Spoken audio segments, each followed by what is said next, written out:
Hello.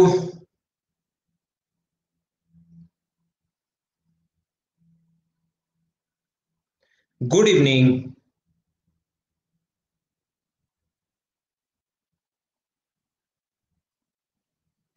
कैसे हैं आप लोग सभी लोग? क्या एकदम बढ़िया हैं? एकदम अच्छे हैं। तो शुरुआत करते हैं हम लोग आज की क्लास।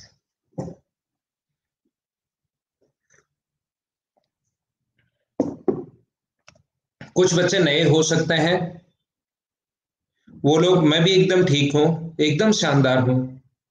कुछ लोग नए हो सकते हैं। विशेष तौर पर ये बात आप लोग ध्यान रखना कि आप लोग अभी ये क्लास नंबर चल रही है अपनी 9 नंबर। इससे पहले जो 8 क्लासेज हैं 1 से लेकर 8 तक, उसको आप लोग देख कर आओ। आपको चीजें ज्यादा सीखने को मिलेंगी और ढंग से ये चीजें आप लोग सीख पाओगे।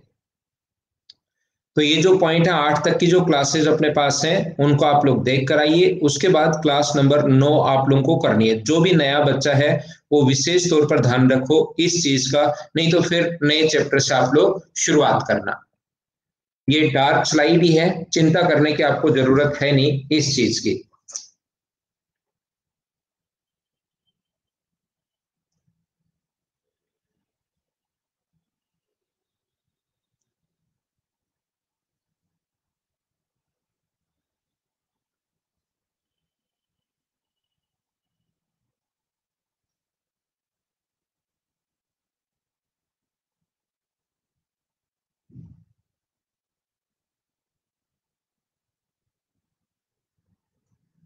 तो क्या हम लोग शुरुआत करें?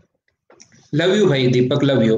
चलिए शुरुआत करते हैं। और आज की क्लास में मैं आप लोगों को पढ़ाने वाला हूं कॉन्ग्रुएंसी के बारे में।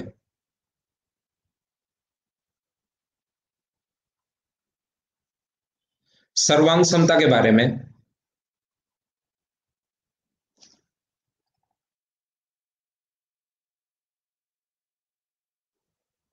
सबसे पहली बात, कॉन्ग्रुएंसी या सर्वांग क्षमता है क्या? आप लोग सोच सीखने की कोशिश करना। अब आप अभिषेक आज नहीं होंगे, क्वेश्चंस कल होंगे। अभी हम लोग थोड़ी सी थ्योरी पढ़ते हैं। यहां पर देखिए, कॉन्ग्रुएंसी या सर्वांग क्षमता के बारे में मैं आप लोगों को पढ़ा रहा हूं और ध्यान से समझने की कोशिश करना। अभी तक हम लोग एक ट्रायंगल की बात करते हुए आ रहे थे, अब हम लोग बात कर रहे हैं दो ट्रायंगल के बारे में। ये याद रखना आप लोग। हम लोग दो ट्रायंगल के बारे में हम लोग बात कर रहे हैं। अब पहले एक ट्रायंगल के बारे में बात कर रहे थे, अब दूसरे ट्रायंगल के बारे में हम लोग बात कर रहे हैं। दो ट्रायंगल के बारे में बात कर रहे हैं, ए बी सी और दूसरा है डी ई एफ। ध्यान रखना, पहले ट्रायंगल की तीनों साइड ए बी, तीन तो साइड होती हैं किसी भी ट्रायंगल में। तीन तो साइड होती हैं और तीन ही उसके एंगल होते हैं। अगर ए बी बराबर है डी ई के, बी सी बराबर है ई एफ के और ए सी बराबर है डी एफ के।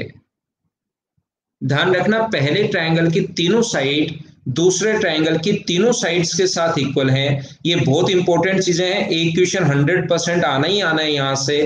तो ये चीजें ध्यान से आप लोग समझने की कोशिश करो सभी लोग। तो मैं आप लोगों को क्या पढ़ा रहा हूं या क्या सिखाने की कोशिश कर रहा हूं, आप लोग सीखना सभी लोग। देखिए, मैं आपको ये बताने की कोशिश कर रहा हूं, और दूसरा, अगर ए बराबर है डी के, एंगल ए डी के बराबर है, बी बराबर है ई के और सी बराबर है यदि एफ के, यदि पहले ट्रायंगल के तीनों साइड दूसरे ट्रायंगल की तीनों साइड्स के साथ इक्वल हैं और पहले ट्रायंगल के तीनों एंगल दूसरे ट्रायंगल के तीनों एंगल्स के साथ इक्वल हैं, तो दोनों के दोनों ट्रायंगल कॉन्ग्रुएंट होंगे, दोनों त्रिभुज सर्वांगसम होंगे। ए बी सी जो है वो कॉन्ग्रुएंट होगा किसके साथ? डी ई एफ के साथ। दोनों त्रिभुज सर्वांगसम होंगे, ये बात आप लोग ध्यान रखना। और ये जो इस प्रकार से साइन होता है, ये अपने पास साइन है कॉन्ग्रुएंसी का या सर्वांगसमता के बराबर के ऊपर। अगर ऐसा लगा हुआ है, इसका मतलब ये कॉन्ग्रुएंसी का साइन है।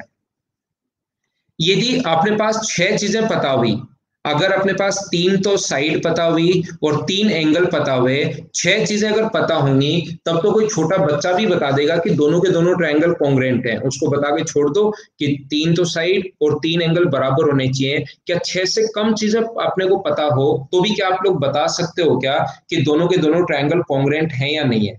तो आप लोग कहोगे सर हम लोग जरूर बता सकते हैं, कोई दिक्कत नहीं है। अपने पास कितने, 6 से तो बता ही सकते हो, 5 से भी बता सकते हो, 4 से भी बता सकते हो, लेकिन मिनिमम कितने पॉइंट आपको पता होने चाहिए? मिनिमम 3 पॉइंट पता होने चाहिए। 2 से आप लोग कभी नहीं बता पाओगे, ये बात ध्यान रखना।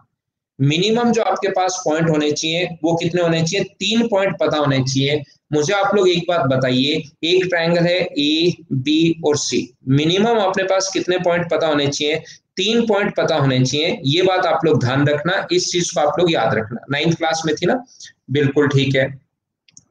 तो मुझे बताइए, अपने पास पहला ट्रायंगल और दूसरा दो ट्रायंगल हैं, इसका एंगल ए बराबर है डी के मान लो, और अपने पास बी बराबर है ई के और सी बराबर है एफ के। ध्यान रखना मिनिमम 3 चीजें पता होनी चाहिए, और ई बराबर है एफ के, अपने पास बी बराबर है ई के और सी बराबर है एफ के।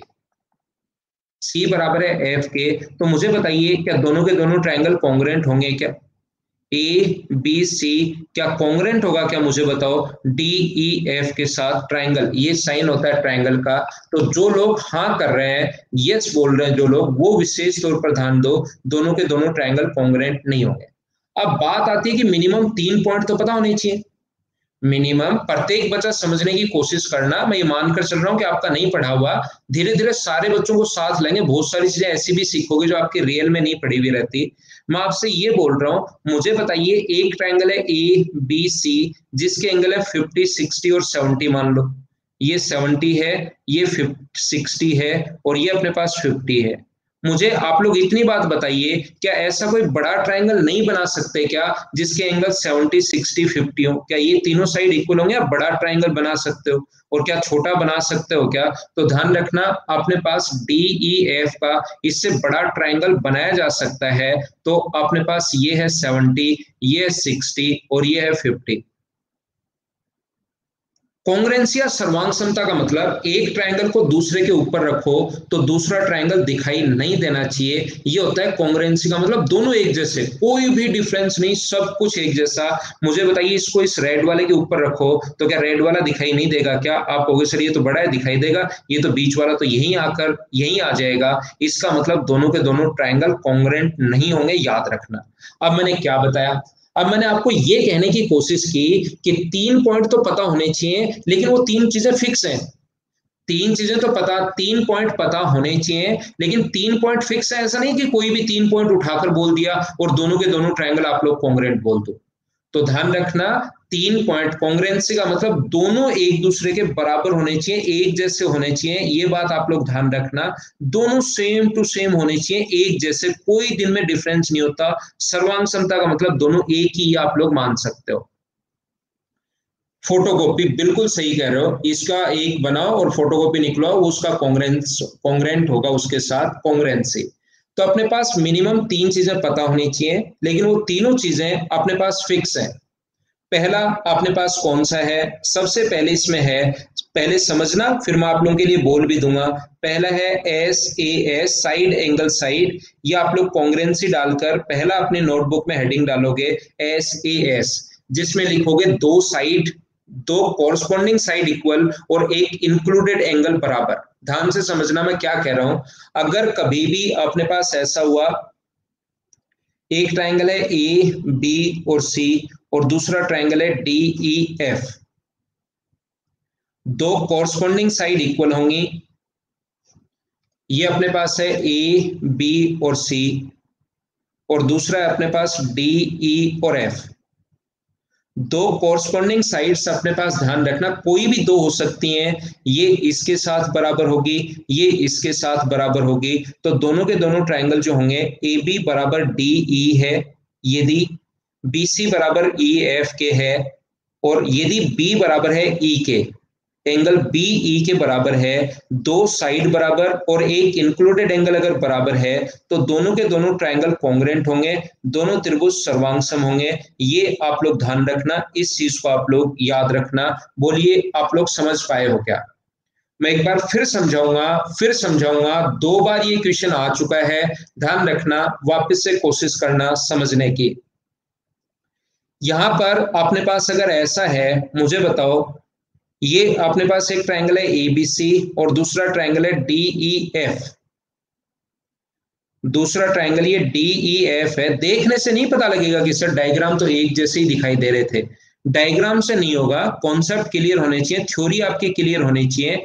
यहां पर अपने पास ऐसा अगर है कि ए बी बराबर है डीई के, ये साइड इसके बराबर है, ये वाली साइड इसके बराबर है, बीसी बराबर है ई एफ के, और यहां पर मुझे बताइए एंगल ए बराबर है एंगल डी के, तो क्या दोनों के दोनों ट्रायंगल कॉन्ग्रुएंट होंगे? क्या दो साइड और एक एंगल बराबर है? तो मुझे बताइए क्या दोनों के दोनों ट्रायंगल कॉन्ग्रुएंट होंगे क्या? तो ध्यान रखना, दोनों के दोनों ट्रायंगल आप मना करोगे सर कॉन्ग्रुएंट नहीं होंगे। कॉन्ग्रुएंट कब होता है आप मुझे ये बताइए, कॉन्ग्रुएंट होते कब हैं? ध्यान रखना, कॉन्ग्रुएंट तब होंगे जब अपने पास इंक्लूडेड एंगल, ये नोट लगाकर लिखना, सीडीएस में आ चुका है, एसएससी में आ चुका है, कम से कम 2-3 बार क्वेश्चन में देख चुका हूं। याद रखना, इंक्लूडेड एंगल होना चाहिए, बीच वाला कोण, जो इसमें बीच वाला कोण नहीं बोलते फिर मैथ्स में, वैसे आम भाषा में समझने के लिए जो दो साइड बराबर दी हुई हैं उसके बीच के कोण को मैथ्स में जब बोलेंगे नोट लगाकर लिख लेना, इंक्लूडेड एंगल होना चाहिए। इसको मैथ्स में जो नाम होता है इंक्लूडेड एंगल या अंतरित कोण इसको बोलते हैं, ठीक है ना। बीच का कोण बराबर होगा तो दोनों ट्रायंगल कॉन्ग्रुएंट होंगे। बीच का कोण बराबर नहीं हुआ, कोई दूसरा एंगल या तो ए बराबर डी दे दिया या सी बराबर एफ दे दिया, तो दोनों ट्रायंगल कॉन्ग्रुएंट नहीं होंगे, नहीं होंगे और नहीं होंगे। बोलो समझ पाए हो क्या?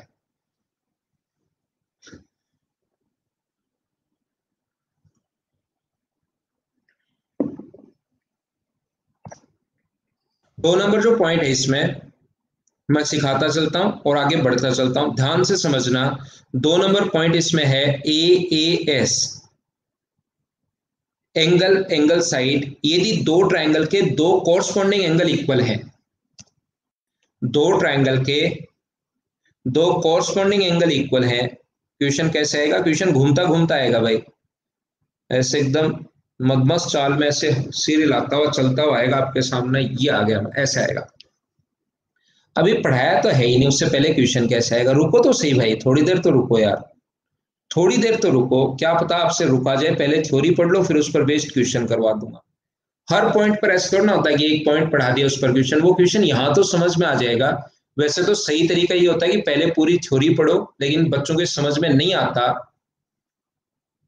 तो इसलिए मैं साथ साथ अब की बार तो आपको क्वेश्चंस भी करवा रहा हूँ। कंप्लीट थ्योरी के बाद बच्चे की भूल जाते हैं, लेकिन एक दो पॉइंट पढ़ाने के बाद उस पर बेस्ड क्वेश्चंस करवा दूंगा मैं, तो घबराओ मत कैसे आता है, ठीक है ना। देखिए, तो मैं आपको क्या कह रहा था, यदि कभी भी दो कोरस्पॉन्डिंग साइड्स इक्वल है, यहां पर ए बी और सी, और ये है अपने पास डी ई एफ, यदि किन्हीं भी दो ट्रायंगल के दो कोरस्पॉन्डिंग एंगल इक्वल है, ए बराबर है डी के,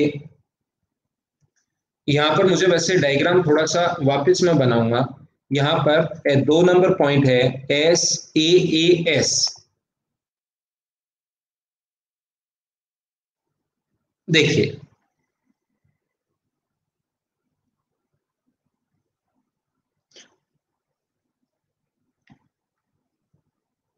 अब देखो मौज होगी वो तो ठीक है, अब एक बार पढ़ना भाई, ऐसे तो आप मानोगे नहीं, ऐसे मानोगे। मैं टेक्नोलॉजी की हेल्प लेता हूँ। ऑफलाइन क्लास में तो मैं एक बार बोलता हूँ कि अब बातें मत करो, दूसरी बार फिर बोलता हूँ बातें मत करो, तीसरी बार फिर बोलता हूँ बातें मत करो। कोई बच्चा फिर भी नहीं मानता 2-3 बार बोलने के बाद, तो उसको मैं बोलता हूँ उठो भाई, अब बताओ मेरा कहना क्यों नहीं मान रहे? मैंने 3 बार बोला आपको कि बातें मत करो, बातें मत करो, कहना क्यों नहीं मानते? तो बच्चा बोलता है सर सॉरी सर। मैंने कहा सॉरी की तो कोई बात ही नहीं है, मैं तो एक कारण पूछ रहा हूँ कि क्यों नहीं मानते हो आप, सिर्फ और सिर्फ कारण बताओ। सर आगे से नहीं होगा सॉरी। अरे सॉरी की तो बात ही नहीं यार, बस ये बता दो कि मेरा कहना क्यों नहीं मान रहे हो।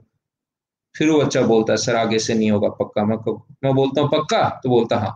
तो कोई बातें नहीं करता। ऑफलाइन क्लास में तो बच्चे डरते हैं मेरे से, ये ऑनलाइन वाले कहना नहीं मानते, क्योंकि आप दूर हो ना, इसलिए मेरे से आपको लगता है कि सर मजाक के मूड में बैठ जाते हैं, इसलिए डरते नहीं हो आप, थोड़ा मेरा कम कम डरते हो। तो यहाँ टेक्नोलॉजी की हेल्प से आपको करवाया जाता है। चुप। अब ध्यान देना, यदि ए बराबर है डी के, ध्यान से सुनना, ए डी के बराबर है और बी बराबर है ई के, तो अपने पास और साइड अगर ए बी बराबर है डी ई के, तो याद रखना दोनों के दोनों ट्रायंगल कॉन्ग्रेंट होंगे, दोनों त्रिभुज सर्वांग सम होंगे। ए बी सी जो है वो कॉन्ग्रेंट होगा किसके साथ, डी ई एफ के साथ, दोनों के दोनों ट्रायंगल कॉन्ग्रेंट होंगे। यदि दो, ध्यान रखना कोई बच्चा लिखना चाहे, दो कोरस्पॉन्डिंग एंगल इक्वल, दो संगत कोण बराबर होते हैं, और एक साइड भी, एक कोरस्पॉन्डिंग साइड भी इक्वल होती है, एक संगत भुजा भी बराबर होती है, ये चीज होती है कॉन्ग्रुएंसी में, सर्वांग समता में। इनमें क्वेश्चंस कैसे पूछे जाते हैं, कौन कौन से क्वेश्चन आए हुए हैं, हम लोग डिस्कस करेंगे, और वो सारे के सारे क्वेश्चन मैं आपको लिखे हुए दूंगा। थोड़ा सा कोशिश करना सीखने की, इधर ध्यान दो। मैं आपको हर चीज बताऊंगा, आपको अभी पूछने की जरूरत नहीं है कि सर ऐसा होता है तो होगा क्या, ऐसा होता है तो होगा क्या। यहां पर मैं वापस आऊंगा तीनों पॉइंट पर, कोई भी पॉइंट आपको लगे कि इसमें क्या है, ये क्या है, तो मैं आपसे बात कर लूंगा। इस टाइम मैं आपसे क्या बताना या क्या पूछना चाह रहा हूं, यदि कभी भी अपने पास ऐसा हो ए बी सी और दूसरा है अपने पास डी ई एफ, ध्यान से समझना, यदि अपने पास ए बी सी और दूसरा है डी ई एफ, तो मुझे आप लोग एक बात बताइए, यदि ए बराबर है डी के, एंगल ए डी के बराबर है, दो कोरस्पॉन्डिंग एंगल इक्वल हैं, और बी बराबर है ई के, तो मुझे बताओ क्या अपने पास साइड बी सी बराबर, ये एंगल इसके बराबर है, ये एंगल इसके बराबर है, और अब की बार अगर बी सी बराबर ई एफ दे दे, तो क्या सर दोनों के दोनों ट्रायंगल कॉन्ग्रुएंट होंगे क्या, मुझे बताओ ट्रायंगल कॉन्ग्रुएंट होंगे या नहीं होंगे। तो जो बच्चे यस बोल रहे हैं वो तो बिल्कुल ठीक है, लेकिन जो नो बोल रहे हैं वो ध्यान रखना, अब की बार कॉन्ग्रुएंट होंगे, अब की बार सर्वांग सम होंगे, ये चीज आप लोग याद रखना। आपका काम हो चुका है, आपसे मैं यही पूछना चाह रहा था कि कुछ बच्चे गलती करेंगे, कुछ बच्चे सही बताएंगे, जो गलती करेंगे उनको मैं समझाता हूं कि ऐसा क्यों होता है। चिंता मत करना आप लोग, मैं सारी चीजें आपको समझाकर ही आगे बढ़ूंगा, तब तक आगे नहीं बढ़ूंगा जब तक प्रत्येक बच्चे के नहीं समझ में आ जाए ये वाली बात। मैं आपको क्या बता रहा हूं, दो ट्रायंगल के दो एंगल अगर इक्वल हैं, मुझे आप लोग एक बात बताइए, दो ट्रायंगल के दो एंगल अगर इक्वल है, ध्यान से समझना, ये वाला एंगल एक्स है तो इसका ये वाला एंगल भी एक्स है, ये वाला एंगल इसका वाई है तो इसका ये वाला एंगल भी वाई है। अगर दो बराबर हो गए, जो कि क्वेश्चन में गिवन है, दो बराबर होते ही मुझे बताओ इसका तीसरा एंगल कितना होगा, तो आप कहोगे सर इसका तीसरा जो एंगल होगा वो अपने पास होगा 180 minus X minus Y, 180 minus X minus Y. यहां पर भी तीसरा एंगल कितना होगा, तो आप कहोगे sir 180 minus X minus Y. तो मुझे आप लोग ये बात बता दीजिए सभी लोग मिलकर, क्या अपने पास दो एंगल बराबर होते ही तीसरा अपने आप बराबर होगा, और तीसरा बराबर होने के बाद जब तीनों ही बराबर हैं, चाहे कोई सी भी कॉरस्पॉन्डिंग साइड ले सकते हो, चाहे ये ले लो, चाहे ये ले लो, चाहे ये ले लो, फिर तो कोई सी भी जाए, जो दो दिए हुए हैं वही जरूरी थोड़ी ना है, जो दो एंगल दिए हुए उसके बीच वाली जरूरी नहीं है, दो एंगल बराबर होते ही तीसरा अपने आप बराबर हो जाता है, और तीनों बराबर होने के बाद तो कोई सी भी साइड ले लो। जबकि ऐसा कोई रूल नहीं है कि दो साइड बराबर होते ही तीसरी अपने आप बराबर होगी, दो साइड अगर बराबर हैं तो तीसरी साइड अपने आप बराबर होगी, ऐसा कोई रूल नहीं है। तीसरी साइड तब जाके बराबर होगी जब उनके बीच का कोण बराबर हो। तो ये बात आप लोग ध्यान रखना, ये चीज याद रखना, इसलिए अपने पास दो साइड बराबर होने के बाद तीसरी साइड बराबर तब होगी जब इसके बीच का कोण बराबर हो, नहीं तो फिर तीसरी साइड बराबर नहीं आएगी, इसलिए यहां कॉन्ग्रुएंट नहीं होते। जबकि दो एंगल बराबर होके एक साइड बराबर हो जाए तो यहां कोई सी भी साइड ले सकते हो, ये कॉन्ग्रुएंट होंगे, तीनों में से फिर कोई सी भी साइड ले सकते हो। बोलो आप लोग समझ पाए हो क्या।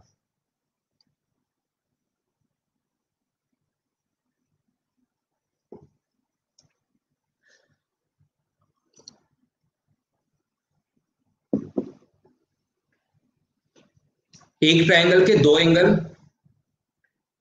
एक ट्रायंगल के दो एंगल अपने पास अगर बराबर है, एक बच्चे ने अच्छा क्वेश्चन पूछा बीसी बराबर डीएफ, कुछ बच्चे तो ऐसे रिपीट लेट आते हैं पता नहीं क्या, फिर आप रटा करो भाई, कुछ बच्चों को नहीं समझ में आता, तो इस बच्चे ने सही क्वेश्चन पूछा है, इसका मतलब उसका चल रहा है, और जो ठीक ठाक क्वेश्चन होते हैं उसको मैं देख लेता हूँ चलती क्लास में भी, मैं क्या कह रहा हूँ देखना। कोई बात नहीं रितेश भाई, देखो मैं आपको ये समझाना चाह रहा हूं, यहां पर नाम आता है, जब भी आप लोग इसको पढ़ोगे ना, तो यहां पर दो कोरस्पॉन्डिंग एंगल इक्वल और एक कोरस्पॉन्डिंग साइड भी इक्वल, इसका मतलब क्या है, ये कोरस्पॉन्डिंग जो संगत नाम आता है इसका मतलब क्या है, दो कोरस्पॉन्डिंग एंगल इक्वल, कॉरस्पॉन्डिंग या संगत, इसका मतलब क्या है? पहली बात तो ये समझना, यहां पर आएगा दो कॉरस्पॉन्डिंग एंगल इक्वल और एक कॉरस्पॉन्डिंग साइड भी इक्वल। वहां पर ध्यान रखना है डायग्राम बना हुआ नहीं आता, कुछ बच्चे के दिमाग में ये फिट हो जाता है कि ऐसे डायग्राम बना हुआ आएगा तो कॉरस्पॉन्डिंग का मतलब ये होता है कि ये ऊपर वाला एंगल ये वाले इसके साथ ऐसा, इसके साथ ये वाला ऐसा और इसके साथ ये वाला ऐसा, ये कॉरस्पॉन्डिंग। वहां पर ये लिखा हुआ मिलेगा, ये लिखा हुआ मिलेगा। कॉरस्पॉन्डिंग का मतलब अगर अपने पास ए बी सी कॉन्ग्रुएंट है डी ई एफ के साथ, तो ए कॉरस्पॉन्डिंग है किसके साथ? डी के साथ, बी कॉरस्पॉन्डिंग है ई के साथ और सी कॉरस्पॉन्डिंग है एफ के साथ। इस डायग्राम को घुमा के वो कैसे भी बनाए उससे कोई फर्क नहीं पड़ता। हाँ ना बताओ, समझ पाए हो क्या? ये तो एंगल की बात हुई और यहां पर पहली साइड इधर से ए बी होगी तो इधर से डी ई होगी, इधर से BC होगी तो इधर से कितनी होगी? EF होगी, और ये कॉरस्पॉन्डिंग साइड AC बराबर है DF के। तो कहीं भी अगर मैं लिखता हूं कि कॉरस्पॉन्डिंग दो ट्राइंगल कॉन्ग्रुएंट हैं, ABC कॉन्ग्रुएंट है अपने पास किसके साथ? जैसे मैंने ये लिख दिया मान लो आपके सामने DEF के साथ, और मैं ये लिखता हूं कि एंगल A बराबर है किसके? D के। ध्यान से सुनना, अपने पास B बराबर है E के, और मुझे ये बताइए इसके अलावा उसके बाद कोरस्पॉन्डिंग साइड अगर बोले तो ए डी के बराबर हो गया, बी ई के बराबर हो गया और सी बराबर हो गया एफ के। इसका मतलब तीनों में से कोई सी भी साइड वो दे सकता है कोरस्पॉन्डिंग साइड का, मतलब ए बी बराबर दिया हुआ मिलेगा डी के, ये भी दे सकता है, तो दोनों ट्राइंगल कॉन्ग्रुएंट होंगे। BC बराबर दे सकता है किसके? अपने पास EF के, ये भी कॉन्ग्रुएंट होंगे, कोई सी भी साइड दे दे लेकिन कोरस्पॉन्डिंग साइड DF। अब एक बच्चे ने जैसे क्वेश्चन पूछा, अगर कभी भी ए बी, जैसे ऊपर तो ये दे दिया और फिर ए बी बराबर अगर दिया हुआ है डी के बराबर नहीं देकर EF के बराबर दे दे तो कॉन्ग्रुएंट होंगे क्या? उस कंडीशन में कॉन्ग्रुएंट नहीं होंगे। ये बात आप लोग ध्यान रखना, कोरस्पॉन्डिंग साइड होनी चाहिए, और ऐसा कभी देता भी नहीं है वो, आज तक तो कभी दिया नहीं है, और वैसे 10th और इसमें भी ऐसा कुछ है नहीं, 9th 10th में। बात समझ पाए हो? लिखने का जो तरीका है, ए का मतलब एंगल होता है, ए का मतलब एंगल होता है, और एस का मतलब यहां पर साइड होता है। लिखने के तरीके से आप लोगों को समझना चाहिए, ए एस में दो एंगल और एक अपने पास साइड इक्वल होगी। यहां पर साइड देखो बाहर ली है, लिखने के तरीके में साइड बाहर ली है, जिससे बच्चे के दिमाग में आ जाए कि बाहर की साइड ली है तो कोई सी भी साइड ले सकता है, चाहे बीच की हो चाहे बाहर की हो। यहां पर लिखने के तरीका अपना एस है, तो ए जो है ना दोनों साइड के बीच में यहां पर है, इसका मतलब इंक्लूडेड एंगल होना चाहिए। कोई सी भी दो साइड दे दे, कोई सी भी दी हुई हो सकती है, लेकिन फिर उसके बीच का कोण होना चाहिए। अगर ये इसके बराबर दे दी तो फिर ए बराबर डी उसको देना पड़ेगा, तब दोनों कॉन्ग्रुएंट होंगे। अब उम्मीद है कि 2 पॉइंट पहला और दूसरा आप लोग अच्छे से ढंग से बढ़िया तरीके से समझ पाए होंगे। अब तो बोलिए एकदम ठीक है क्या? मैं थोड़ा आगे बढ़ता हूं और तीसरा पॉइंट आपको समझाने की कोशिश करता हूं। पॉइंट नंबर अपने पास थर्ड नंबर जो पॉइंट है उसमें अपने पास लिखा हुआ है एस तीनों साइड इक्वल होंगी। एस का मतलब तीनों साइड अपने पास इक्वल होंगी, तीनों भुजाएं बराबर होंगी। ये बात आप लोग ध्यान रखना। देख,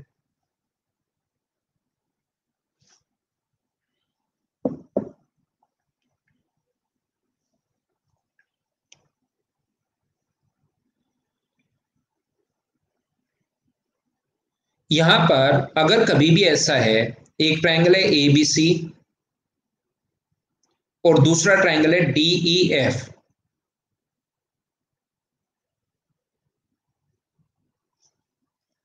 ABC, और जो अपने पास सेकंड ट्रायंगल है वो है DEF।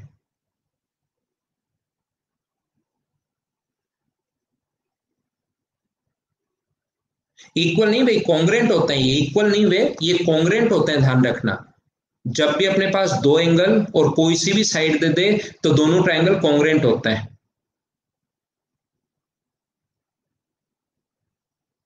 ठीक है ना?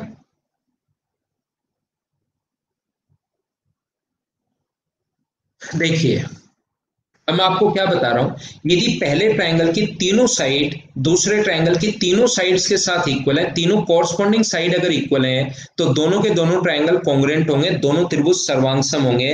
ए बी सी जो है वो कॉन्ग्रुएंट होगा किसके साथ? डी ई एफ के साथ। बोलो ठीक है क्या?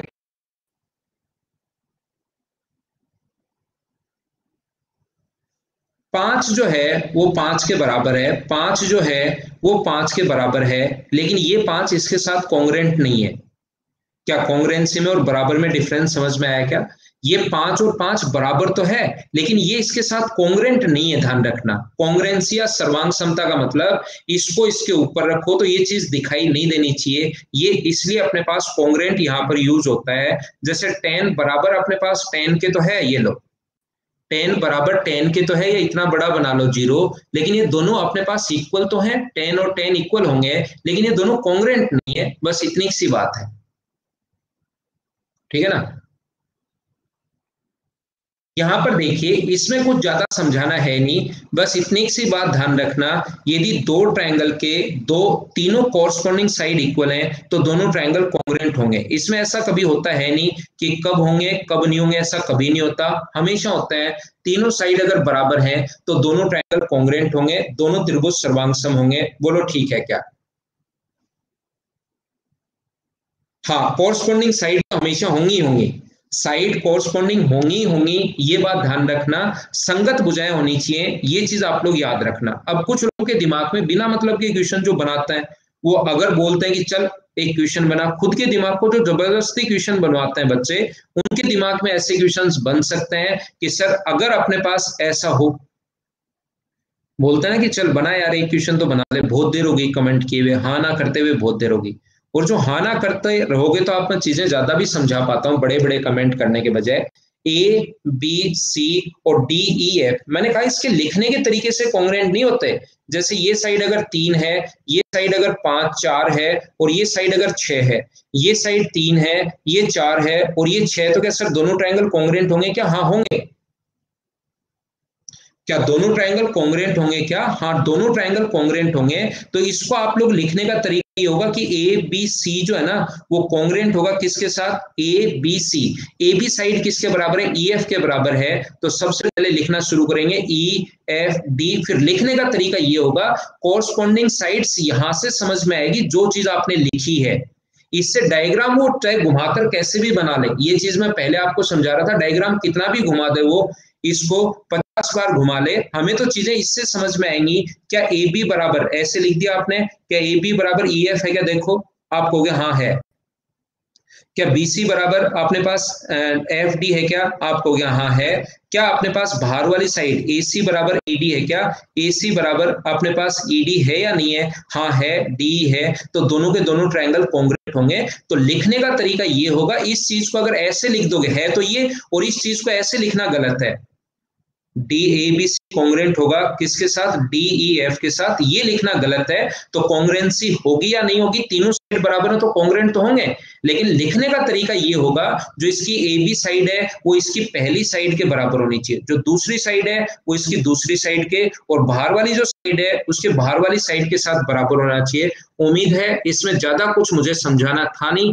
यदि दो, और ये चीजें ऐसी होती भी नहीं है, ये तो बस कंफ्यूज करने के लिए खुद आप लोग बनाते हो, जो मैंने समझा दिया।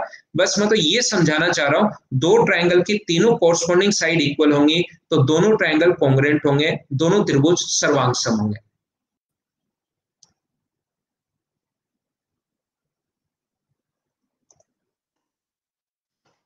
चौथा जो पॉइंट मैं आपको समझाना चाह रहा हूं, फोर्थ पॉइंट, वो है अपने पास R H S. R H S का मतलब एक तो राइट एंगल,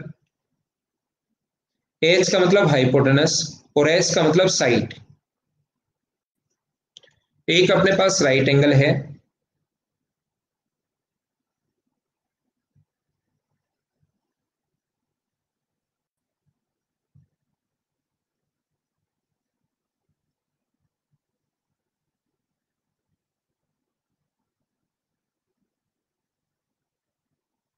ये देखिए अगर कभी भी अपने पास ए बी और सी, और ये है डी ई एफ, यदि कभी भी दो ट्रायंगल में एक कोण 90 डिग्री है, बी बराबर ई बराबर 90 डिग्री है, यदि किन्हीं भी दो ट्रायंगल में सबसे पहला पॉइंट, एक एंगल तो 90 डिग्री है, आर का मतलब राइट एंगल होना चाहिए, समकोण होना चाहिए, एच का मतलब हाइपोटेनस, अगर कर्ण बराबर है, दूसरा पॉइंट, यदि कर्ण बराबर है AC बराबर DF के, यदि कर्ण बराबर है AC बराबर है DF के और बची भी एक साइड अगर बराबर हो, कोई सी भी एक साइड दोनों में से, ध्यान रखना कोई सी भी साइड हो सकती है, चाहे ये वाली साइड AB वाली, ये वाली साइड ले लो, चाहे नीचे वाली साइड ले लो, कोई सी भी एक साइड अगर बराबर है तो दोनों के दोनों ट्रायंगल कॉन्ग्रुएंट होंगे। तीसरा पॉइंट आपके सामने, अगर AB बराबर है किसके, DE के, तो दोनों के दोनों ट्रायंगल कॉन्ग्रुएंट होते हैं, दोनों त्रिभुज सर्वांगसम होते हैं, ABC और DEF। जहां पर भी आप लोग बैठे हो, आपके दिमाग में क्या क्वेश्चंस बन रहे होंगे, जहां पर आप लोग बैठे हो आपके दिमाग में ये क्वेश्चन इस टाइप के बन रहे होंगे, 101% ऐसे क्वेश्चंस बनते हैं कि सर ये हाइपोटेनस नहीं देख। पहला क्वेश्चन जो बनेगा ना, जिस जिसके दिमाग में बनेगा, मुझे यहां पर पहले से पता है कि बच्चे के दिमाग में क्या क्वेश्चन बन रहे हैं, ये बात मुझे पहले ही पता रहती है। वो तो अलग बात है कि आप लोग नहीं बताते हो कि हाँ बन रहे या नहीं बन रहे। किसी ना किसी बच्चे के दिमाग में जरूर बना होगा, क्या अपने पास सर ये हाइपोटेनस नहीं देखकर ये साइड इसके बराबर दे दे और ये साइड इसके बराबर दे दे, क्या दोनों ट्रायंगल कॉन्ग्रुएंट होंगे क्या? तो मैं बोलता हूं कि उस टाइम तो अपने पास एक साइड इसके बराबर ये है, ये साइड इसके बराबर है और बीच वाला कोण 90 डिग्री होने के कारण बराबर है, तो अपने पास यहाँ तो SAS लग ही गया, तो फिर इस कंडीशन में तो कॉन्ग्रुएंट होंगे ही होंगे, तो पूछने की जरूरत क्या है? तो फिर बच्चा बोलता है सर वैसे ही दिमाग में बन गया, पूछ लिया। मैंने कहा पूछना अच्छी बात है, लेकिन ये तो होंगे ही होंगे, पहली बात। दूसरा जो क्वेश्चन आपके दिमाग में बनता है, सेकंड क्वेश्चन, कि सर ये अपने पास हाइपोटेनस बराबर है, बहुत अच्छी बात है, राइट एंगल में एक कोण 90 डिग्री है। मैं कहूंगा हाँ है। सर राइट एंगल बोलता है 90 डिग्री है इसलिए, लेकिन है तो एंगल ही क्या? मैं कहूंगा ये तो बात बिल्कुल ठीक कह रहे हो भैया आप, है तो एंगल ही। राइट एंगल बोलते हैं, हाइपोटेनस 90 डिग्री का सामने वाली साइड को हाइपोटेनस बोल दिया, लेकिन है तो क्या साइड ही क्या, और एक साइड इसके बराबर, तो दो साइड और एक एंगल बराबर हो गया, तो फिर ये अलग से आप ज्ञान क्यों दे रहे हैं इतनी देर से, ये तो दो साइड और एक एंगल बराबर है। तो मैं कहूंगा SAS में मैंने नोट लगवा कर लिखवा दिया है कि इंक्लूडेड एंगल होना चाहिए, अंतरित कोण होना चाहिए, ये बात मैंने नोट लगवा कर आपको लिखवा दी है। वो अगर अपने पास राइट एंगल कभी भी हुआ तो बाहर वाला एंगल अगर हुआ तो भी काम चल जाएगा। देखो ये साइड इसके बराबर, ये साइड इसके बराबर, तो इसके बीच वाला कोण नहीं देकर हम लोगों को ये बाहर एंगल दिया हुआ है 90 डिग्री, तो ये बीच वाला कोण नहीं है, तो SAS का जो अपवाद है, मतलब एक बार इसमें ऐसा हो जाता है, ध्यान रखना राइट एंगल में, तो वो SAS काम नहीं करेगा इसमें, मतलब अपने पास SAS आपको दिखाई देगा लेकिन इंक्लूडेड एंगल नहीं दिया हुआ। तो ध्यान रखना दो साइड और एक एंगल अगर बराबर है और वो राइट एंगल अगर है, तो फिर बाहर वाला जरूरी नहीं कि बीच का कोण हो तो भी काम चल जाएगा, नहीं तो प्रत्येक में बीच का कोण होना चाहिए, ध्यान रखना। बच्चे को लगता है कि सर ऐसा क्यों होता है, एक्सप्लेन करो। ये साइड A है तो ये भी A होगी, और ये B है तो ये भी B होगी। जब ये कोण 90 डिग्री हुआ ना, तो इससे फायदा ये मिलता है कि पाइथागोरस थ्योरम से तीसरी साइड A² माइनस B² और पाइथागोरस थ्योरम से तीसरी साइड A² माइनस B², तो दो साइड बराबर होते ही 90 डिग्री का कोण होने के कारण तीसरी साइड अपने आप बराबर होगी, इसलिए दोनों ट्रायंगल कॉन्ग्रुएंट हो जाते हैं। क्या RHS सारे बच्चे अच्छे से समझ पाए हो क्या? उसके अलावा भी कोई क्वेश्चन अगर आपके दिमाग में बन रहा है तो मुझसे बात कर सकते हो, मैं यहीं पर हूं, आपको छोड़कर भागा नहीं हूं।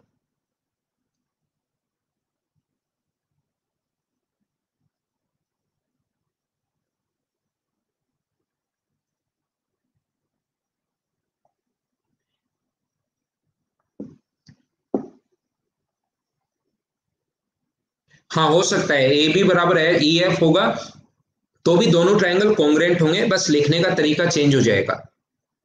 हाँ राइट एंगल होना जरूरी है, R का मतलब राइट एंगल होना जरूरी है, ठीक है।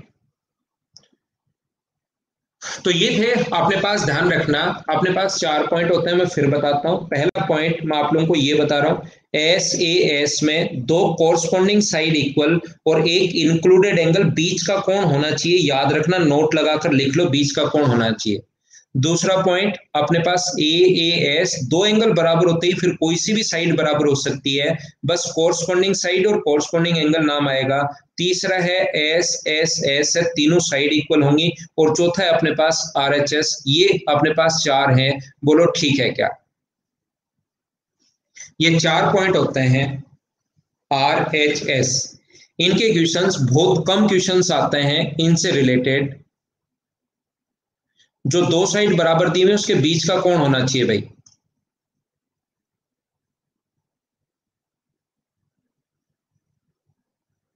गूगल बॉय बीच वाला ही क्यों? देखो ध्यान देना, अपने पास बीच वाला इसलिए क्योंकि अगर कभी भी ऐसा हो ना, गूगल बॉय ध्यान से सुनना भाई, कभी भी अगर ऐसा हो ये तीन है ये चार है, ध्यान देना, ये अपने पास ट्रायंगल है A B और C, ये अपने पास तीन है और ये चार है या ये पांच है, तो इसके बीच का कोण अगर 60 डिग्री दे देना, ये वाला एंगल 3 4 5, और ये मान लो या 30 डिग्री दे दे या ये कुछ भी दे सकता है वो, तो हम लोग जब कोसाइन रूल लगाएंगे तो इसका तीसरी साइड भी वही आएगी, उतनी आएगी सामने, क्योंकि यहां से 3 और 4 बना चुके हो, 3 सेंटीमीटर और 4 सेंटीमीटर, 5 सेंटीमीटर। अब यहां से अपने पास ध्यान से समझना, मैं क्या समझाने की कोशिश कर रहा हूं। दूसरा ट्रायंगल भी ये बनाया 3, ये बनाया 5, और ये बीच का कोण 30 डिग्री है।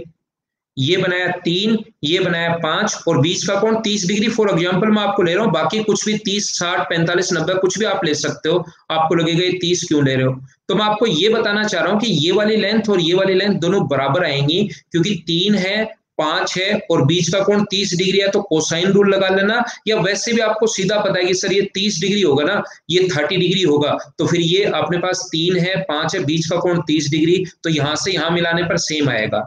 अगर ये बीच का कोण नहीं देकर, मान लो ये साइड अपने पास 3 है, ये साइड अपने पास 3 है, और ये वाली साइड अपने पास ये कोण दिया हुआ है 30 डिग्री, ये बाहर वाला एंगल दिया हुआ है 30 डिग्री, ये वाला एंगल 30 डिग्री दिया हुआ है, और ये वाली साइड मान लो 4 है, या ये वाली साइड मान लो 4 है, ठीक है ना, ये वाली साइड 4 है। ये अपने पास यहां पर ऐसे एस का एक बच्चे ने जो गूगल बॉय ने समझा दिया, पूछ लिया, उसको मैं समझा रहा हूं। ये 30 डिग्री है, ये 4 है, और ये बीच वाला कोण ये 30 डिग्री है, इसके बीच का कोण ये नहीं देकर, अब मुझे बताओ इसकी साइड अगर 3 है, तो 3 साइड आप यहां से ऐसे भी बना सकते हो कि ये साइड 3 है, और 3 साइड यहां से आप लोग ऐसे भी बना सकते हो कि ये साइड 3 है। दो प्रकार से 3 बना सकते हो आप लोग, ये मैंने समझाने के लिए डायग्राम ऐसे बनाया। अब मैं इसको हटा देता हूं, अब मैं इसको हटा देता हूं, ट्रायंगल में बनाता हूं। तो मुझे बताइए, देखो वो तो कंडीशन फुलफिल कर रहा है, 4 है 3 है, 4 है 3 है, 4 है 3 है, और एक कोण भी बराबर है। तो मुझे बताइए क्या ट्रायंगल ABC आपको कॉन्ग्रेंट दिखाई दे रहा है क्या DEF के साथ? तो इसलिए मैं आपको ये बताना चाह रहा हूं कि हमेशा और हमेशा इंक्लूडेड एंगल होना चाहिए। बीच वाला कौन होगा तो हम बोल देंगे कॉन्ग्रेंट है, नहीं तो हमें नहीं पता। बोलो अब सही से समझ पाए हो क्या? ऐसे मैंने एक एग्जांपल से भी समझा दिया।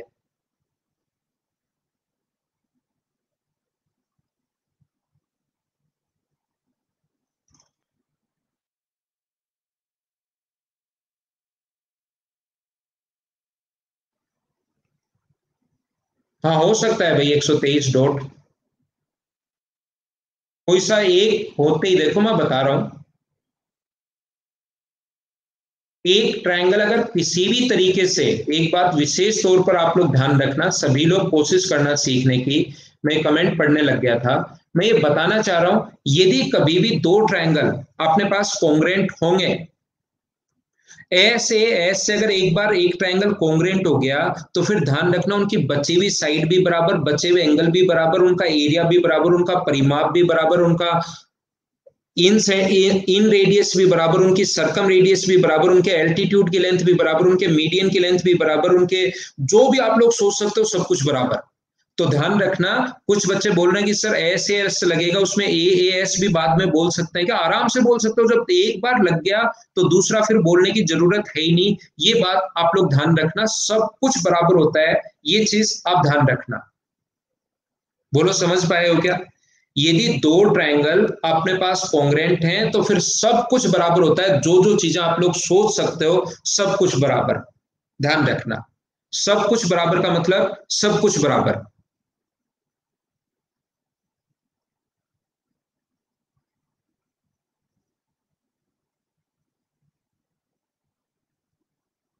आरएचएस में भी बचे हुए एंगल भी बराबर होंगे। हाँ, लिख सकते हो भाई। एक बच्चे ने नई खोज कर ली है भाई, क्या आरएचएस को हम लोग एचआरएस लिख सकते हैं क्या? इसी कारण मैथ्स में नोबल नहीं होता है, पता है क्या आपको? इन छोटी छोटी चीजों के कारण। क्योंकि कोई भी बच्चा कहेगा कि मैंने देखो नया इन्वेंशन कर दिया और ये मुझे भी नोबल मिलना चाहिए, क्लेम कर देते हैं कुछ लोग, इसलिए मैथ्स में नोबल नहीं होता है। ध्यान रखना आप लोग, ये एक छोटा सा कारण। अरे भाई उसको कैसे ही लिख लो यार, अपने पास तो राइट एंगल हाइपोटेनस साइड होनी चाहिए, उसको एस एच आर लिख लो चाहिए। नहीं समझ पा रहे आप? देखिए, अब आप कहोगे सर ये वाला एस मैं पहले लिख दूं तो, इसको चेंज करके ये वाला एस पहले ले आओ, तो भाई होगा ये एस पहले ले आओ, ये बाद में ले आओ। अब मैंने बोल दिया कि कोई सी भी साइड हो सकती है तीनों में से, तो चाहे इस चीज को ऐसे लिख लो, चाहे इस चीज को ऐसे लिख लो, चाहे इस चीज को ऐसे लिख लो। कोई सी भी साइड हो सकती है, पहली साइड, दूसरी साइड, बीच की साइड, बाहर वाली साइड। तो लिखने का तरीका तो कैसे भी लिख सकते हो, लेकिन इसको आपका लिखने का तरीका इसलिए होता है कि इससे आपके समझ में आए बच्चे के कि इंक्लूडेड एंगल होना चाहिए, बीच का कोण होना चाहिए। इसको ऐसे लिख लो चाहिए, और यहां पर नोट लगाकर लिख देना कि लगाकर चौकी लगाकर ऐसे कि ये अपने पास बीच वाला ए इंक्लूडेड एंगल है। कैसे ही लिख लो, क्या बात करते हो यार आप भी।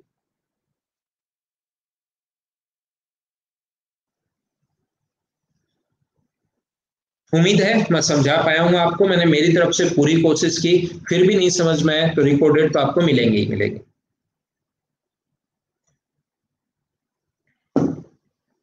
देखो,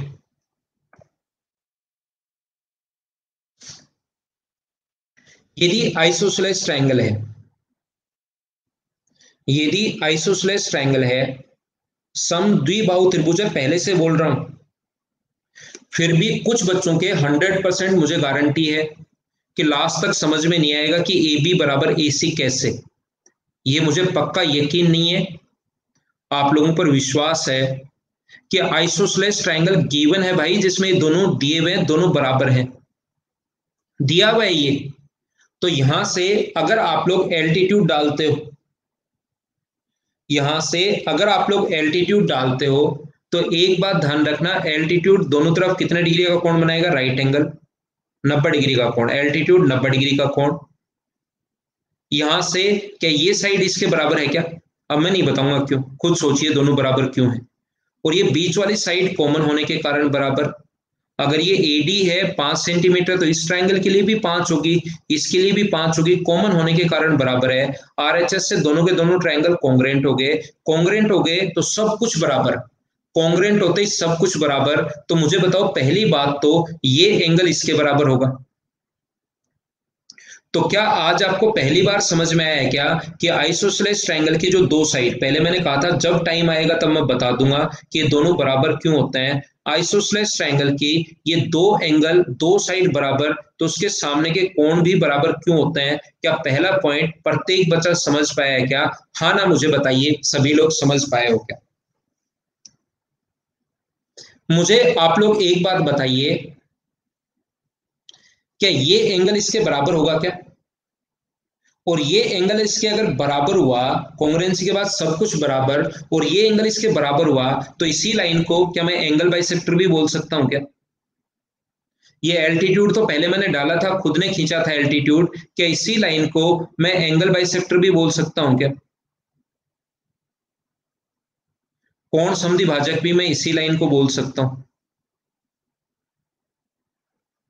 और मुझे आप लोग एक बात बताइए, क्या मैं इसी लाइन को, मुझे बताइए सब कुछ ही बराबर होता है तो बची हुई साइड भी बराबर होगी, ये वाली साइड और ये वाली साइड बराबर होगी, तो क्या दोनों साइड बराबर अगर होगी, इसका मतलब ये मिड पॉइंट है, तो ये मिड पॉइंट अगर है तो इसी चीज को क्या मैं बताइए मीडियन या माध्यिका भी बोल सकता हूँ क्या?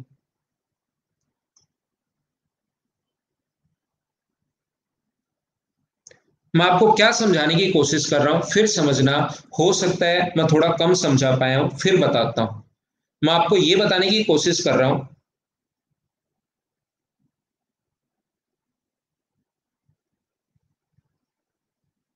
अगर मान लो ऐसा गिवन है, आइसोसेलेस ट्रायंगल है, समद्विबाहु त्रिभुज है, ए बी बराबर ए सी, एक तो ये गिवन है, और साथ ही ये भी गिवन है कि अपने पास यहां से ये एंगल बाइसेक्टर है। ये क्या है? एंगल बाइसेक्टर है, ये वाला खुद ने दिया हुआ ये एंगल बाइसेक्टर है। ये चीजें गिवन है अभी तक की।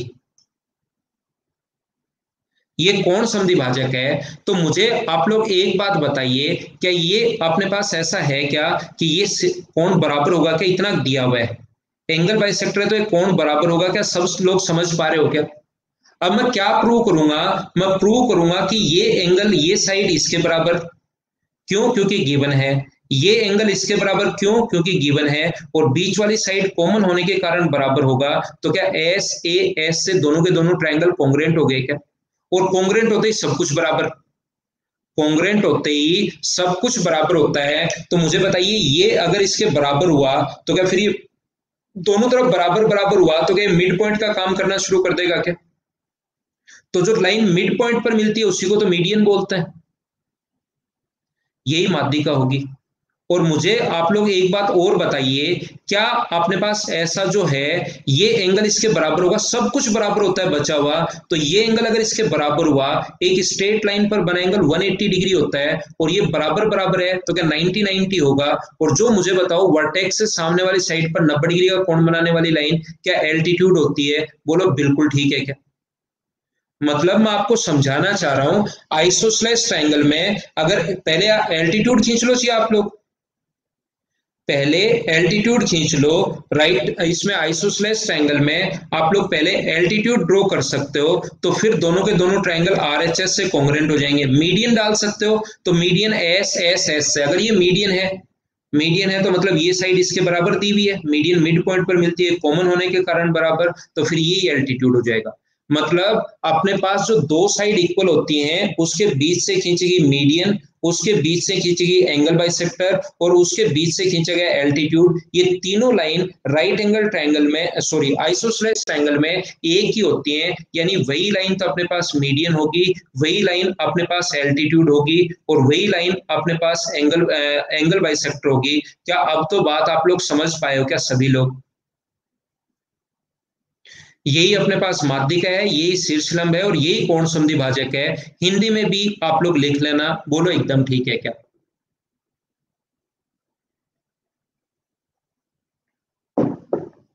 क्या बोलो, सारे लोग समझ पाए हो क्या? यहां पर मैं आपको क्या बताना चाह रहा हूं, ध्यान से समझना। मैं आपको क्या समझाने की कोशिश कर रहा हूं, मैं ये बताने की कोशिश कर रहा हूं, अगर आप ध्यान से समझो तो। मैं आपको ये कहने की कोशिश कर रहा हूं, यदि कभी भी ऐसा हो,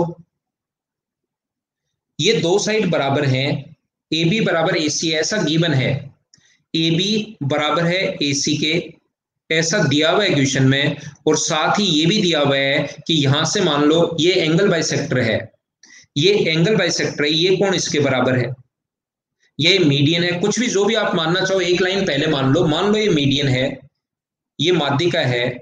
तो क्या मीडियन सामने वाली साइड पर के मिड पॉइंट पर जाकर मिलती है क्या? तो ये इसके बराबर हो जाएगा, वो बात तो समझ में आती है, ये इसके बराबर हो जाएगा, ये और ये इसके बराबर हैं, बीच वाली साइड कॉमन होने के कारण बराबर हो जाएगी। लेकिन मुझे अब की बार ये बताओ कि ये वाली साइड और ये वाली साइड दोनों बराबर हैं क्या? हाँ ना बोलो, समझ पा रहे हो क्या? ये वाली साइड और ये वाली साइड बराबर नहीं है, इसका मतलब इसके बीच से खींचा गया मीडियन अलग होगी, एल्टीट्यूड कोई लाइन अलग होगी, और एल्टीट्यूड कोई लाइन अलग होगी, तीनों लाइन अलग अलग होती हैं, ध्यान रखना। मतलब मैं क्या समझा रहा हूं, मैं आपको यह बताने की कोशिश कर रहा हूं, जो तीन साइड अपने पास, जो दो साइड बराबर होती है ना, उसके बीच से खींचेगी मीडियन, एंगल बाइसेक्टर, एल्टीट्यूड। यहां से दोनों साइड अगर बराबर हैं तो इसके बीच से खींचोगे तब दोनों कॉन्ग्रुएंट होते हैं, तो यही लाइन मीडियन होगी, यही लाइन एल्टीट्यूड होगी, और यही लाइन एंगल बाइसेक्टर होगी। ये चीज आप लोग ध्यान रखना। इधर से अगर आप लोग ड्रॉ करते हो तो मुझे बताइए, इधर से अगर ड्रॉ करोगे तो फिर ये दोनों लाइन बराबर नहीं है, ये वाला और ये वाली लाइन बराबर नहीं है, तो फिर जो दो लाइन बराबर नहीं होती उसके बीच से खींची गई मीडियन लाइन अलग होगी, एंगल बाइसेक्टर लाइन अलग होगी और एल्टीट्यूड लाइन अलग होगी। हाँ ना बोलिए, क्या प्रत्येक बच्चा समझ पा रहा है क्या?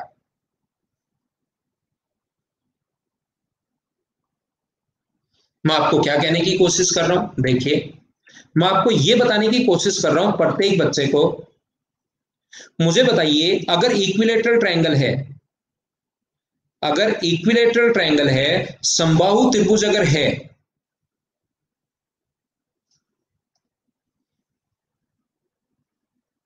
यदि अपने पास एक ट्रायंगल है ए बी और सी, इक्विलेटरल ट्रायंगल अब की बार, तो मुझे बताओ इक्विलेटरल ट्रायंगल की तीनों साइड ही अलग अलग हो, तीनों साइड ही सेम होती हैं, तो यहां से खींची गई मीडियन,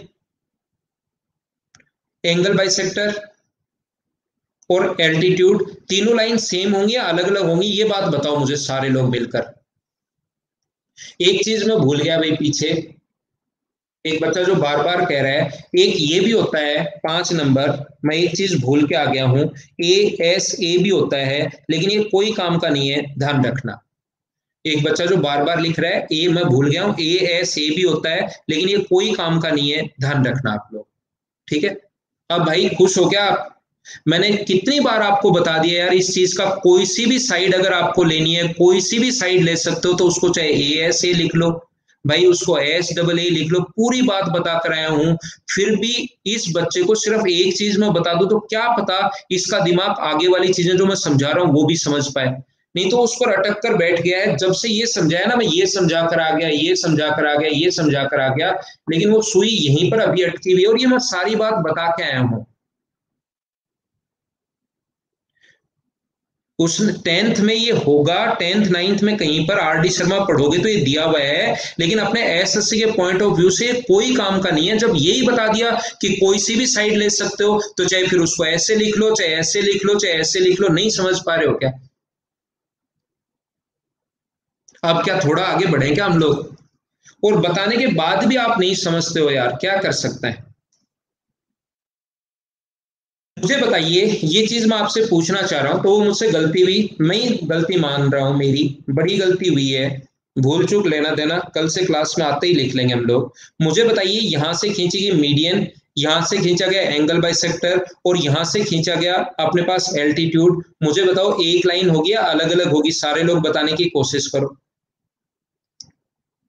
यहां से खींची गई मीडियन, यहां से खींचा गया एंगल बाइसेक्टर और यहां से खींचा गया एल्टीट्यूड, मुझे बताइए तीनों लाइन सेम होंगी या अलग अलग होंगी? तो आप कहोगे सर ये तीनों लाइन अपने पास अलग अलग होंगी, बिल्कुल भी घबराने की, तीनों लाइन सेम ही होंगी। तो मुझे बताओ, जहां पर अपने पास एंगल बाइसेक्टर मिलते हैं उस पॉइंट को हम लोग बोलते हैं इन सेंटर। जब लाइन एक ही होती है तो अपने पास ये इन सेंटर, यही अपने पास यहाँ पर ग्रेविटी सेंटर होगा, यही अपने पास सरकम सेंटर होगा, क्योंकि साइड परपेंडिकुलर बाइसेक्टर भी यही होगा। मिड पॉइंट पर 90 डिग्री का कोण बना रहा है, तो साइड परपेंडिकुलर बाइसेक्टर भी यही होगा, और यही जो लाइन है वो अपने पास हो गए, एल्टीट्यूड भी यही है। तो एक इक्विलेटरल ट्रायंगल में चारों सेंटर्स एक ही पॉइंट पर क्यों बनते हैं, क्या आप लोग समझ पाए हो क्या? जबकि अपने पास आइसोसेलेस ट्रायंगल जो होता है, समद्विबाहु त्रिभुज जो होता है, उसमें बाकी लाइन तो अलग अलग होती हैं, लेकिन क्या ये तीनों लाइन सेम, एक इधर से निकली हुई तीनों लाइन सेम होती हैं? तो मुझे बताइए, ऑर्थो सेंटर, इन सेंटर, क्या इसी लाइन पर कहीं पर होगा क्या? अगर ये एंगल बाइसेक्टर अगर यही लाइन है, तो क्या इसी पर इन सेंटर होगा क्या कहीं पर? मुझे नहीं पता कहां पर होगा, लेकिन होगा इसी पर। मुझे बताइए, यही लाइन अगर मीडियन है, तो इसी लाइन पर कहीं पर अपने पास क्या ग्रेविटी सेंटर होगा क्या? कि इसी लाइन पर कहीं पर ऑर्थो सेंटर होगा क्या, और इसी लाइन पर सरकम सेंटर होगा? याद रखना, अपने पास इनका हमें पैटर्न नहीं पता कि कौन सा ऊपर और कौन सा नीचे होगा, कौन सा ऊपर कौन सा नीचे होगा ये बात हमें नहीं पता, ध्यान रखना। लेकिन चारों एक रेखा में होते हैं, कोलिनियर होते हैं, एक सीधी रेखा में होते हैं, ये चीज ध्यान रखना। जबकि इक्विलेटरल ट्रायंगल में ये अपने पास एक ही पॉइंट पर होते हैं, एक ही पॉइंट पर होते हैं इक्विलेटरल ट्रायंगल में, ये याद रखना। यहां से जो क्वेश्चन आता है, दोनों क्वेश्चन आए हुए हैं जो मैंने आपको अभी भी मैंने आपको बताया है, यहां से जो क्वेश्चन बनता है आजकल, बहुत अच्छा क्वेश्चन अगर बना, तो ये वाला क्वेश्चन बनने के बजाय क्वेश्चन जो बनेगा वो ये वाला बनेगा। एक बात लिख लेना, नोट कर लेना, याद कर लेना, अगर किसी भी ट्रायंगल में,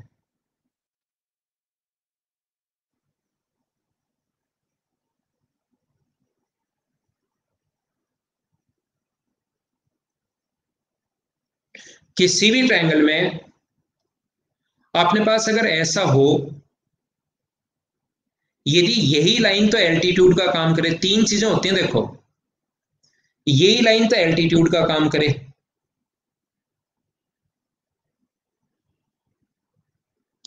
यही लाइन एंगल बाइसेक्टर का काम करे, लाइन अगर मीडियन का काम करे। ध्यान से समझना, तीन में से कोई भी दो दे दे, ये चीज ध्यान से समझना। अगर तीन चीजें हैं, एक तो एंगल बाइसेक्टर है,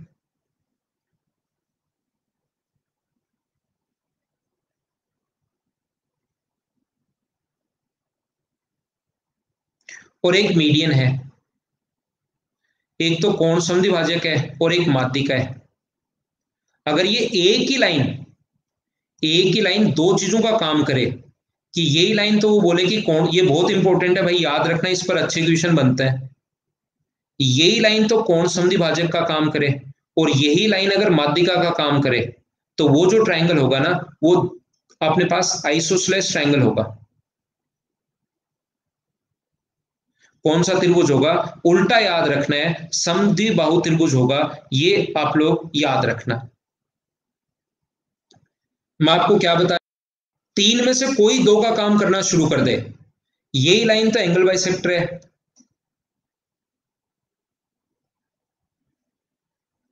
और यही लाइन अपने पास एल्टीट्यूड है। तीनों एक साथ देना जरूरी नहीं है, तीनों एक साथ देना जरूरी नहीं है। तो ध्यान रखना कौन सा ट्रायंगल होगा, आइसोसेलेस होगा। कोई भी दो अगर दे दे तो समद्विबाहु त्रिभुज होगा। तीनों में से कोई भी दो दे सकता है, बहुत इंपॉर्टेंट है, याद रखना, इस पर बेस्ड क्वेश्चंस आते हैं। तीसरा अगर मैं बोलता हूं, वही लाइन तो अपने पास, तीसरा पॉइंट, वही लाइन तो एल्टीट्यूड है, और वही लाइन अगर मीडियन है, तो कौन सा ट्रायंगल होगा? अपने पास आइसोसेलेस होगा, ये चीज ध्यान रखना। कौन सा होगा? आइसोसेलेस होगा, समद्विबाहु त्रिभुज होगा, ये चीज आप लोग याद रखना।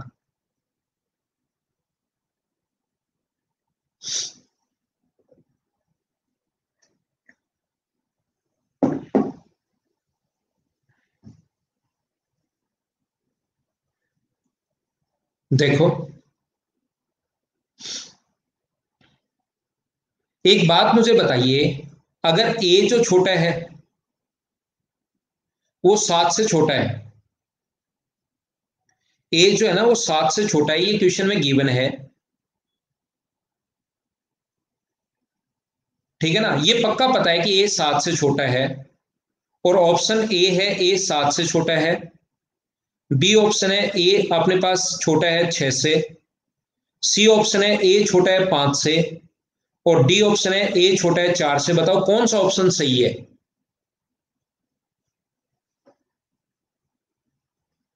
ए 7 से छोटा है, अगर मैं बोलता हूं ए छोटा है 7 से, बिल्कुल ठीक है।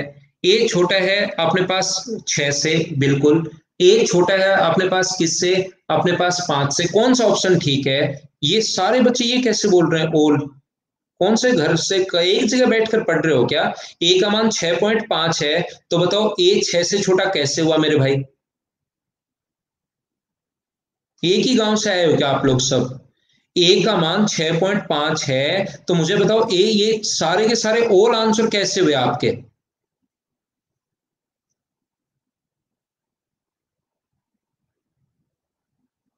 सिर्फ इतना कहे कि ए 7 से छोटा है, तो आंसर बताओ कौन सा होगा?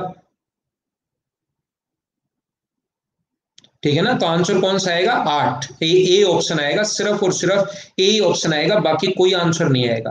तो ध्यान रखो, अगर मैं ए का मान यहां पर ले लेता हूं 2, ए का मान अगर मैं 2 ले लेता हूं, ए की वैल्यू अगर मैं 2 ले लूं, तो फिर ये भी सही है, ये भी सही है, ये भी सही है, ये भी सही है।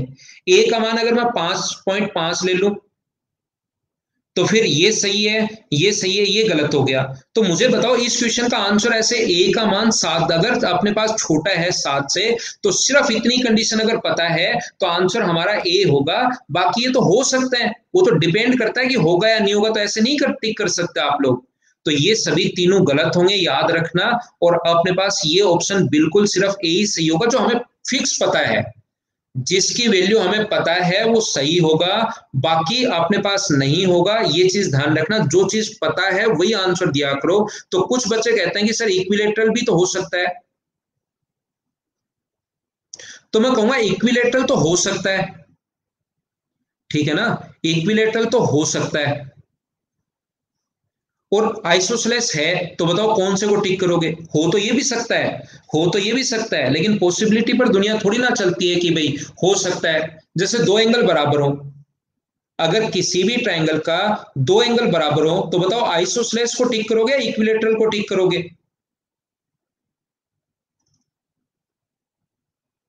तो फिर कोई कहे कि सर ये तो अपने पास दो साइड बराबर है, बिल्कुल ठीक है, लेकिन 60 हो तो फिर तो तीसरी साइड भी बराबर आ गई ना। तो उस पर्टिकुलर एक कंडीशन के लिए आप लोग ये आंसर नहीं दोगे, आंसर तो आपका आइसोसेलेस होगा। बोलो ठीक है क्या? यहां से क्वेश्चंस बहुत कम बनते हैं। ये जो क्वेश्चंस होते हैं यहां से क्वेश्चन कम बनेंगे। अगर अच्छा क्वेश्चन बना तो सिर्फ इस एक पॉइंट पर क्वेश्चन बनता है। अगला जो पॉइंट है वो है अपने पास सिमिलरिटी, समरूपता। अगर आकर मैं आपको समझाता हूं, मैं लेता हूं एक छोटा सा कमर्शियल ब्रेक, वापिस आता हूं और सिमिलरिटी के बारे में मैं आपको समझाता हूं, और फिर क्वेश्चंस हम लोग करते हैं। सिमिलरिटी छोटा ही पॉइंट है, लेकिन उस पर बेस्ड क्वेश्चंस ज्यादा आते हैं, ठीक है ना। वो हम लोग 2 3 4 मिनट में 5 मिनट में सिमिलरिटी पढ़ लेंगे, और कुछ उसकी लेडर थ्योरम वगैरह उनको मैं आपको समझाता हूँ। वापिस आता हूँ।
देखिए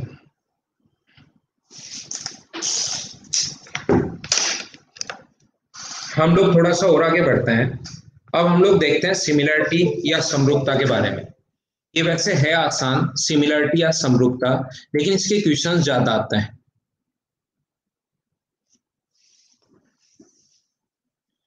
क्या रिपोर्ट करना है भाई?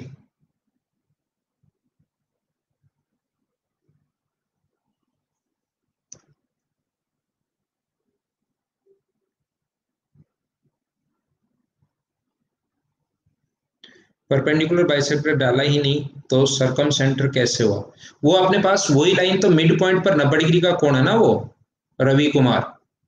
मिड पॉइंट पर 90 डिग्री का कोण है तो वो गलती से आइसोसेलेस ट्रायंगल जो होता है, इक्विलेटरल जो होता है, वही लाइन आगे बढ़कर यहां पर आती है। तो है तो मिड पॉइंट पर 90 डिग्री का कोण, तो वो खुद ही हो गया साइड परपेंडिकुलर बाइसेक्टर। वैक्सीन मिल ही नहीं रही यार, कहां से ले लें? वैक्सीन जो है वो मिल ही नहीं रही, डेली बुक हो जाती है। उसको करने जाओ, एक बार ग्रीन दिखाता है, करो तो वो रेड हो जाती है। 30 सेकंड, 20 सेकंड में सारी भर जाती है। इतनी फास्ट अपनी स्पीड है नहीं। स्पुतनिक कब आ रही है वो ले लेंगे, कोई सी मिले तो सही, वही ले लेंगे।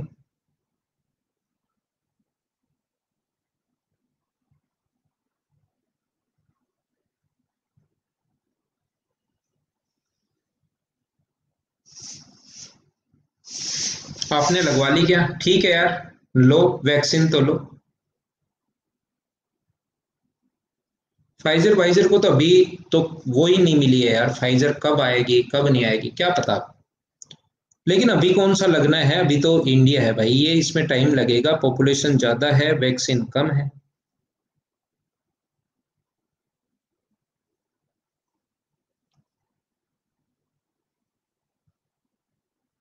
कोवैक्सीन भी तो मिले तो सही, कोई सी तो मिले।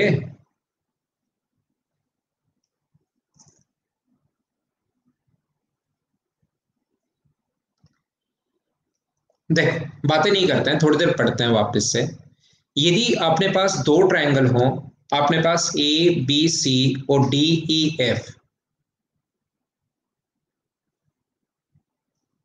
ये अपने पास ए बी सी है और दूसरा है अपने पास डी ई एफ है।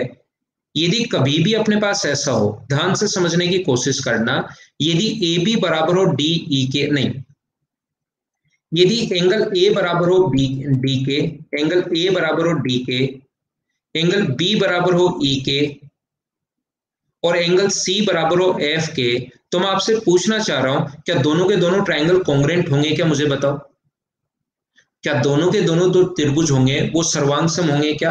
आप मना करोगे कि सर दोनों कॉन्ग्रुएंट नहीं होंगे। दोनों के जो दोनों ट्रायंगल होंगे, ए बी सी, क्योंकि एक छोटा ट्रायंगल बनाया जा सकता है, बी भी मैंने बताया था, और दूसरा बड़ा ट्रायंगल बनाया जा सकता है, तो दोनों कॉन्ग्रुएंट नहीं होंगे। और कॉन्ग्रुएंट नहीं होंगे तो साइड भी इक्वल नहीं होंगी। कॉन्ग्रुएंट अगर नहीं हुए तो साइड भी, ध्यान रखना, इक्वल नहीं होंगी। याद रखना, फिर कुछ भी इक्वल हम लोग नहीं बोल सकते। यदि दो ट्रायंगल के तीनों एंगल बराबर हैं तो ध्यान रखना, दोनों के दोनों ट्रायंगल कॉन्ग्रुएंट तो नहीं होंगे, साइड इक्वल तो नहीं होंगी, लेकिन ऐसे ट्रायंगल में ध्यान रखना तीनों एंगल बराबर होते ही तीनों भुजाएं समान अनुपात में होती हैं, सेम रेशियो में होती हैं, प्रोपोर्शन में होती हैं। यानी कि ए बी अपॉन डी, अगर तीनों एंगल बराबर हैं तो तीनों साइड बराबर तो नहीं होंगी, लेकिन उनका रेशियो सेम होता है। ध्यान रखना, B C upon E F बराबर होगा किसके? A C upon D F के। तो जब आप लोग सिमिलरिटी का पहला पॉइंट लिखो तो पहला पॉइंट जो होगा वो होगा ए ए ए। एक ट्रायंगल के अगर तीनों एंगल दूसरे ट्रायंगल के तीनों एंगल के साथ बराबर हैं तो दोनों ट्रायंगल सिमिलर होंगे, और ये सिमिलरिटी का साइन होता है, ये समरूपता का निशान होता है। डी ई एफ दोनों के दोनों ट्रायंगल सिमिलर होंगे। बोलिए सभी लोग अच्छे से ढंग से समझ पाए हो क्या? पहला पॉइंट अपने पास ये आएगा, सिमिलर होते ही दूसरा ये आएगा, और फिर अपने पास सिमिलर होते ही दोनों के दोनों ट्रायंगल की तीनों भुजाएं सेम रेशियो में होंगी, प्रोपोर्शन में होंगी, अनुपात समान होगा।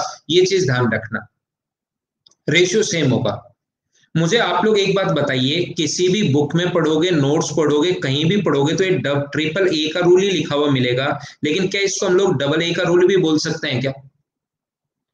क्या हम लोग इस चीज को डबल ए का रूल भी बोल सकते हैं क्या? याद रखना, इसको डबल ए का रूल भी आप लोग बोल सकते हो, क्योंकि दो एंगल बराबर होते ही तीसरा अपने आप बराबर होता है, बाकी लिखा हुआ तो अपने पास यही मिलेगा। 2 नंबर जो है वो है अपने पास एस एस एस। एक छोटी सी बात बता दीजिए, क्या कॉन्ग्रुएंसी में भी एस एस एस था क्या? कॉन्ग्रुएंसी में भी मुझे बताइए, क्या एस एस एस था क्या? तो इन दोनों में फिर डिफरेंस क्या होगा? याद रखना, कॉन्ग्रुएंसी और सिमिलरिटी में एंगल दोनों में बराबर, जहां पर एंगल नाम आए वो चीज दोनों में बराबर, एंगल दोनों में बराबर होंगे। साइड का नाम अगर कॉन्ग्रुएंसी में आता है तो साइड का नाम आएगा इक्वल होते हैं, और यहां पर साइड ध्यान रखना प्रोपोर्शन में होंगी, सेम रेशियो में होंगी। बोलो ठीक है क्या? यहां पर कोरस्पॉन्डिंग साइड्स ध्यान रखना सेम रेशियो में होंगी, प्रोपोर्शन में होंगी, बराबर BC इक्वल्स टू उसका उल्टा, जो अभी भी मैंने पढ़ाया था आपको उसका उल्टा। अगर तीनों साइड सेम रेशियो में होती हैं, प्रोपोर्शन में है, ठीक है, तो दोनों के दोनों ट्रायंगल सिमिलर होंगे। और दोनों के दोनों ट्रायंगल अगर सिमिलर हैं तो ध्यान रखना, दो ट्रायंगल अगर सिमिलर हैं तो तीनों भुजाएं समान अनुपात में होंगी, तो ट्रायंगल सिमिलर हो गए। और सिमिलर हो गए तो 3 नंबर में फिर ये भी लिख सकते हो कि अपने पास एंगल भी बराबर होंगे। अभी भी जो पढ़ा था उसका उल्टा, ये चीज आप लोग ध्यान रखना। इस पर बेस्ड क्वेश्चन कैसे आता है मैं अभी बताता हूं। ये चीज सबसे पहले आप लोग सोचना सीखना। वहां साइड वहां पर भी थी, लेकिन वहां पर साइड का नाम आते ही साथ इक्वल आएगा, वहां साइड का नाम आते इक्वल आएगा, यहाँ साइड का नाम आते ही प्रोपोर्शन आएगा, समान अनुपात आएगा। जैसे तीसरा पॉइंट भी वही है,